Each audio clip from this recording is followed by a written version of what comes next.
Alright, what's up guys? My name is Patrick and I'm going to get right to the chase. I've been having issues with my car. It's been about a week. It's been making this noise.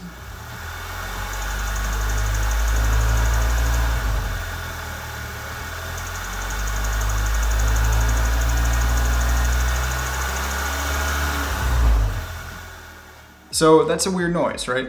I scanned my car. There were no engine codes or anything out of the ordinary, except for it said evap and then incomplete. So it was basically testing the evap system. So kind of listening around the engine bay for that sound, I was able to kind of pinpoint that it was the purge valve. Very subtly, I could touch it and feel a little bit of that clicking, that noise. It was really subtle and it could have been placebo, but I think I felt it. So I'm gonna show you how to replace that real quick. This has been a process. Honestly, it's really weird how little content there is on this, and apparently it's kind of a common thing to go wrong. So I made a couple mistakes when buying. I'm gonna show you the weird things that I ran into when I was buying a replacement purge valve. All right, so this is a purge valve that I picked up from AutoZone, and it looks to be like the one in my car.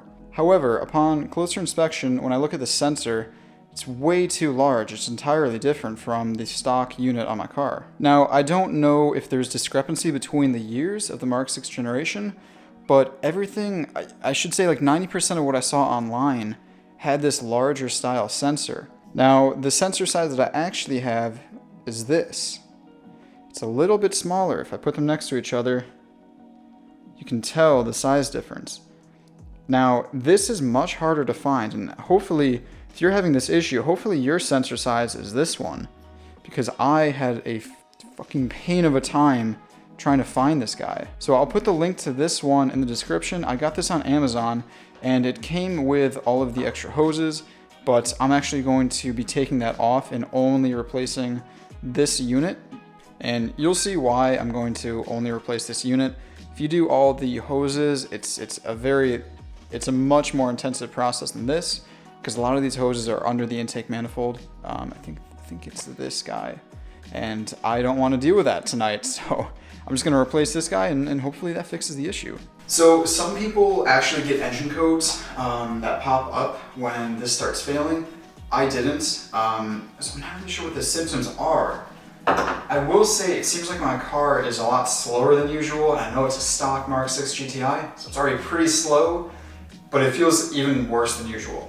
So if you have the symptoms of that tick that I have, your car's a little slower, and then it has an engine code, I'll throw up which one it is on the screen. This might be for you. All right, so we are looking at the evap purge valve right here. It's very easily accessible. So you'll notice one hose running in this direction and another going out. So this one's very easy to take off. Just a clamp right there. That's not a big deal. So this line, from what I can tell, is not meant to be removed. Maybe I'm wrong. There's kind of a workaround. So what people do is they actually cut it and then they use a hose to kind of redo it so you don't have to replace all of that. So as you can see, we got a sensor up top. I already plugged it in, made sure that it works for this one, so that should be good to go.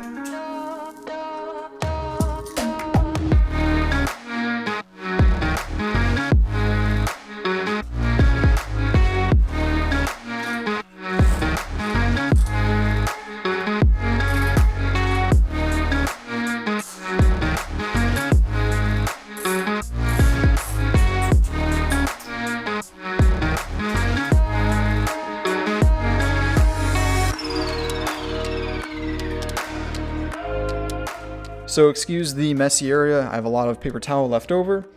So the way that I'm going to be fastening this is I'm going to be cutting right about there. And so that way I do not have to replace the line, right? So I'm going to cut there, and then I'm going to use a rubber hose to essentially join this valve with the stock system, the stock tube. So I believe that this is a 3/8 inch hose, 9.5 millimeter. So cut a little bit of that off. I have just a generic clamp that I got from this little kit. I just keep this around, and I cut off a little bit of this just to kind of test fit. And yeah, so I put it in right like that. Throw a clamp on there and it should be good to go. So I'm gonna cut right about there.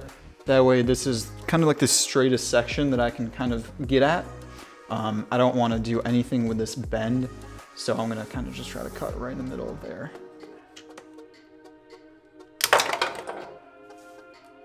All right, so here is the stock purge valve. As you can see, just give it a little cut. And yeah, we're gonna kind of retrofit the new one to make less work. Work smarter, not harder. Still trying to figure that out sometimes.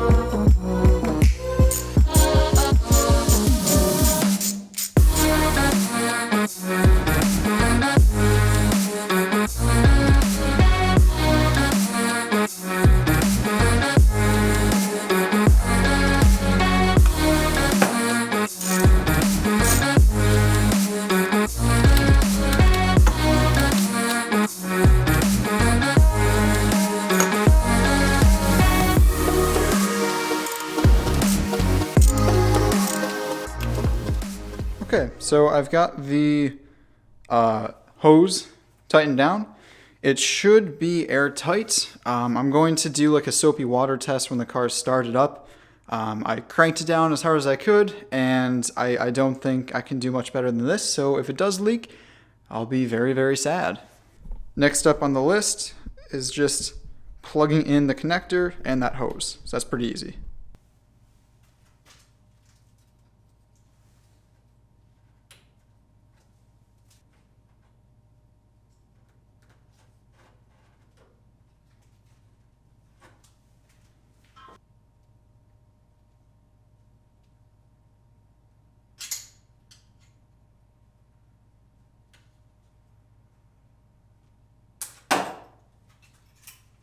Okay, so there we go. It is installed. Hopefully it doesn't leak. That's my main concern. And yeah, I guess the only thing to do is to start it up and see what happens.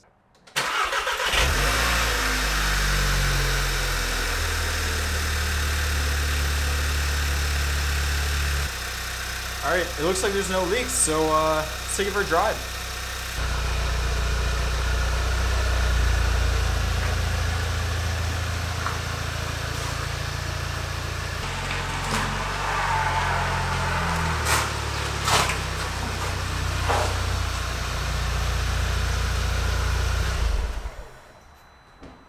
We're good. Yeah, that was the fix.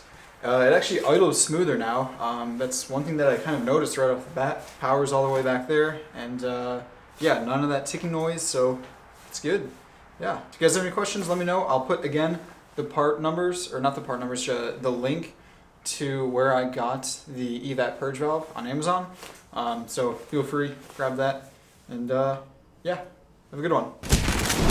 Oh, Damn. There's 2 squads. yeah, for sure. Oh. Cool. Jesus. That looked funny as fuck on my screen. I got you.